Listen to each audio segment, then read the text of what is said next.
Muy buenas, Ana Isabel, y bienvenida al canal de Mr. Momo. Buenos días, JD. Encantada de estar aquí contigo. Bueno, ¿de dónde surgió esta idea de fusionar un poco tu experiencia como docente y la escritura de cuentos, de 2 cuentos ya? Pues mira, al final la experiencia te hace ver que como docentes tenemos que enseñarle a los niños la realidad. Y la realidad hay veces que es dura, pero que está ahí y tenemos que tener un medio para poder explicarlo. Y los cuentos yo lo vi como un recurso primordial para explicar tanto la enfermedad y la pérdida, con mi primer cuento Aurora y el dragón, como el duelo, el desarrollo de todo el duelo con el sueño de Hugo. Los cuentos al final le permiten a los niños comprender cosas que incluso a los adultos nos cuesta entender. Y si te preguntaran de qué va Aurora y el dragón, ¿tú qué les dirías? Pues Aurora y el dragón es el relato de una niña que, por desgracia, tiene que enfrentarse a un dragón que viene a luchar con ella y que tiene unos planes muy, muy claros para ella, que al final tiene que luchar con esa enfermedad que es el dragón. ¿Y crees que ese simbolismo de esa amenaza como el dragón, por ejemplo, ¿no? que es como más tangible, crees que es lo que más funciona con los pequeños? Sí, porque además yo hago cuentacuentos y voy desde centros de educación infantil con niños que tienen 2 añitos y lo cuento también a niños que tienen 12 años, y el simbolismo del dragón yo creo que capta mucho su atención, primero porque le genera también un poco de curiosidad y porque lo ven como una amenaza, y al final la enfermedad no deja de ser una amenaza que está ahí acechando y que en cualquier momento, por desgracia, te puede tocar. El niño lo ve como una niña que se enfrenta con un dragón, pero al final el adulto, por eso yo pienso que este cuento va de 0 a 100, que el adulto ve perfectamente la metáfora de que el dragón es la enfermedad que viene a buscar a la niña. ¿Y por qué decidiste ir incluso más allá en la segunda parte, en el sueño de Hugo, yendo más hacia el duelo, hacia los seres que ya no están? ¿Por qué lo decidiste? ¿Es algo que te encuentras en los colegios? Sí, no solo en la realidad de los colegios, que también, porque al final todos los niños y todas las niñas pierden por desgracia a alguien, y no tiene por qué ser un abuelo o una abuela, que ahí era donde yo quería recalcar. Muchas veces un amiguito se marcha, un primo, un hermano, una hermana, y a eso, ¿cómo le damos explicación a eso? Entonces, el cuento de Aurora permitía tocar el tema de la pérdida, pero al final la pérdida es solo una fase, porque el duelo, yo no soy especialista en el duelo ni mucho menos, pero por mi experiencia propia y por lo que he podido leer y vivir, el duelo se compone de muchas fases y el duelo dura toda nuestra vida. Y con el sueño de Hugo quería enfatizar eso, cómo en algunas de las fases del duelo nosotros permanecemos aquí. Aquellos que ya no están se han marchado, pero su recuerdo sigue vivo con nosotros. Y, por ejemplo, en el sueño de Hugo es en el mundo de los sueños donde podemos reencontrarnos con esas personas que ya no están. Y de camino da como esa especie de halo de esperanza donde, ¿no? Hay un momento de sí, una parte del día donde sí, es decir, nunca se van a ir de la cabeza, ¿no? Más o menos lo querías expresar así.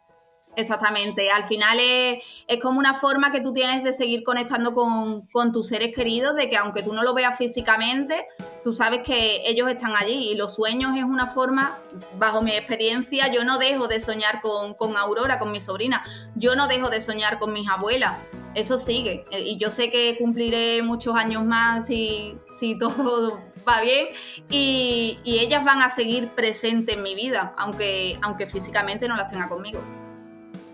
¿Y cuál dirías que es el mayor desafío al que te has enfrentado a la hora de escribir tus 2 cuentos, Ana Isabel? Quizás el miedo a la aceptación, porque yo he hecho charlas con las familias en los colegios, porque me daba un poco de miedo el tema de que sufrieran cierto rechazo a decir, yo es que no le voy a enseñar a mi hijo, no le voy a leer a mi hijo o a mi hija un cuento que trata sobre el cáncer infantil, o no le voy a leer un cuento que trata sobre el duelo, sobre la pérdida. Y sí, es que es necesario. Lo que yo quería reflejar era que en el cuento el niño no lo va a ver tal cual es en la vida real, al final es una metáfora, pero que es necesario compartirlo para que ellos sean conscientes de una realidad que por desgracia nos acecha.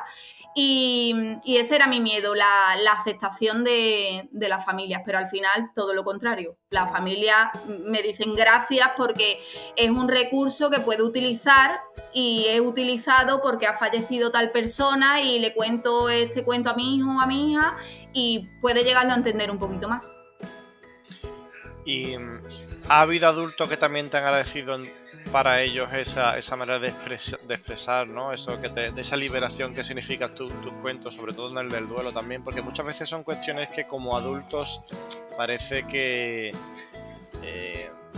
que no nos permitimos soltar las emociones. ¿Te han hecho comentarios de ese tipo? ¿De cómo ha ayudado también a adultos? Sí, totalmente. Vaya, hay muchos padres y muchas madres. Yo siempre les recomiendo que lean el cuento antes de contárselo a sus hijos y a sus hijas, porque digo, el adulto entiende perfectamente las metáforas del cuento y yo entiendo que para el adulto es duro, porque al final también te hace conectar. Nosotros, como bien has dicho, nosotros como adultos intentamos evadir ese sufrimiento o esa parte del duelo, como bloquearnos y hacernos fuertes, como el papel de adultos que tenemos, pero al final los cuentos también te permiten conectar con tu niño o con tu niña interior y todos hemos perdido a alguien. Entonces al final también se sienten identificados con las historias o que ven, se ven reflejados en la pérdida de sus padres, de familiares y también me lo han dicho que no solo le ha servido para sus hijos, sino para ellos mismos. ¿Y crees que quizás deberíamos valorar más los cuentos como herramienta de sanación, como herramienta para conocernos más y descubrir las emociones?